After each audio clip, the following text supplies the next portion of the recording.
Smartphone ini ada untung ada ruginya. Hampir untuk anak usia 0 sampai 2 tahun ya. Tapi kita juga nggak boleh mengesampingkan bahwa smartphone ini ada juga manfaatnya buat anak-anak. Lupa waktu, scrolling, masuk keranjang semua. Tapi nggak dibeli-beli. Akhirnya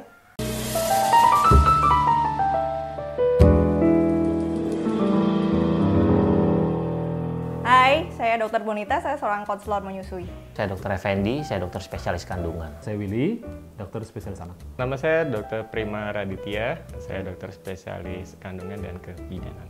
Perkenalkan dengan saya Dr. Yoga Yandika, saya dokter spesialis anak. gue Dr. Agus, gue dokter spesialis kandungan. Saya Viana, saya dokter anestesi. Saya Dr. Fadila, saya dokter kandungan.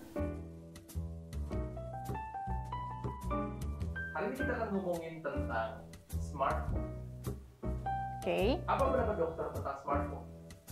canggih ya. Smartphone, namanya aja smartphone ya. Jadi harusnya dia handphone yang pinter banget. Tapi harusnya manusianya lebih pinter untuk makainya. Smartphone ya sesuai dengan namanya smartphone ya harusnya membantu orang untuk lebih smart. Asal penggunaannya juga bisa smart. Barang ini, smartphone ini harus selalu ada sih saat ini. Sama seperti bawa dompet ya, smartphone selalu dibawa kemana-mana. Kayaknya smartphone udah jadi bagian hidup kita ya. Jadi mau nggak mau gitu loh. Kita seluruh hidup kita mulai dari bangun pagi, bahkan belum bangun aja nih, ada telepon kan. Atau kadang-kadang kita kebangun tengah malam, bahkan cuma mau ngecek ini jam berapa aja kita ngangkat telepon kita dong.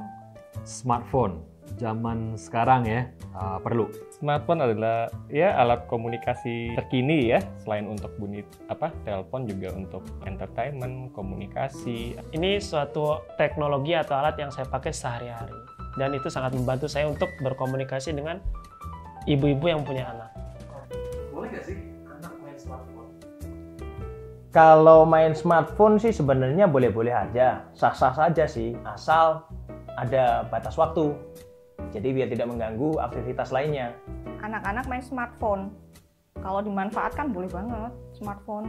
Sebenarnya tergantung anak-anaknya umur berapa. Kalau pada anak kecil, sedini mungkin ya sebaiknya dihindari. Kita bicara deh, kalau misalnya dari 0 sampai 2 tahun sebaiknya tidak terpapar sama gadget sama sekali. Di atas 2 tahun, saya rasa hanya pada jam-jam, artinya ada jam-jam tertentu yang diperbolehkan untuk anak bermain smartphone, itu pun dengan pendampingan orang tua. Nah ini mungkin begitu, boleh main handphone kalau udah habis bikin PR. Nah jadi dia akan lebih ngerti, oh ini adalah suatu reward, bukan suatu keharusan. Oh, tentu tidak. Tergantung usianya sebenarnya. Kalau usia 0 sampai 2 tahun, anjurannya adalah sebaiknya dia tidak menggunakan gadget, baik itu TV ataupun smartphone. Kalau dia di atas 2 tahun, nanti ada batasan-batasannya. Kapan anak boleh melihat smartphone dan berapa lama anak boleh melihat smartphone.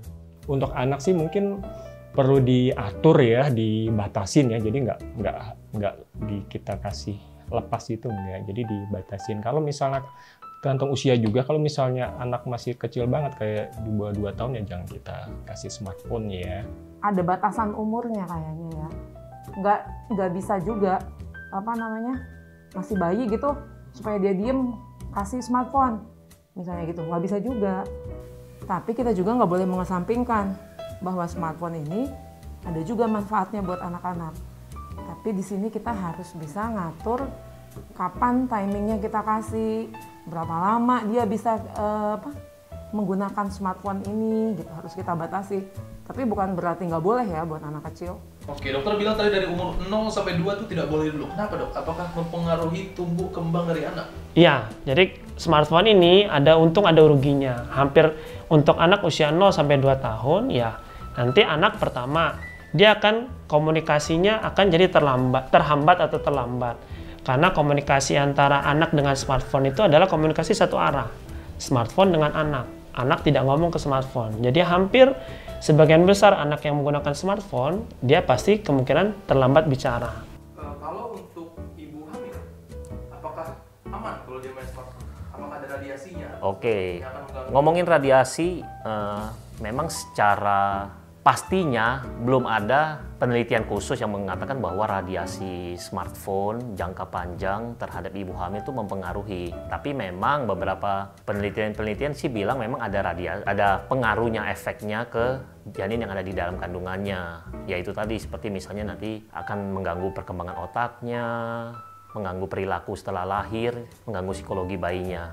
Ya mungkin ketika tidak dipakai ya jangan ditaruh di badan atau di perut untuk mengurangi radiasi terhadap kehamilannya.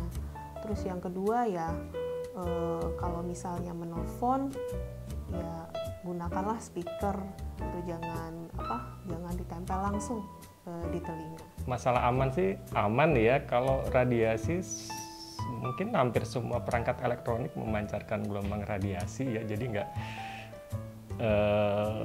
dalam batas yang aman sih wajar sih, jadi tidak bisa dibilang berbahaya ya. Jadi yang berbahaya itu sifat adiktifnya ya. Kalau saya justru bukan mengarah ke situ ya. Yang perlu saya garis bawahi adalah kalau bisa nih ibu-ibu jangan menyusui sambil main smartphone.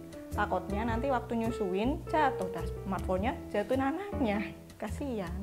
Buat ibu hamil, seringkali gue dapat pertanyaan, dok saya nggak bisa tidur. Nah, kenapa? Saya selalu tanya, ibu kalau tidur handphonenya di mana? Nah, biasanya suka dibawa ternyata. Jadi dia lupa nih, scrolling. Biasanya apa sih?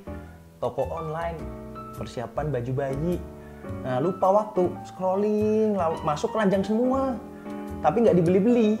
Akhirnya ya dia belanja terus, tahu-tahu jam 1 malam, jam 2 malam. Akhirnya kurang tidur. Jadi alasan kurang tidurnya bukan karena dia nggak bisa tidur, karena terlalu excited. Dia terlalu bersemangat mencari untuk bayinya yang akan lahir, tapi lupa waktu. Nah itu biasa kadang tiap hari. Payah kan? Nah, jadi singkirkan handphone jauh-jauh sebelum Anda tidur, biar boboknya nyenyak.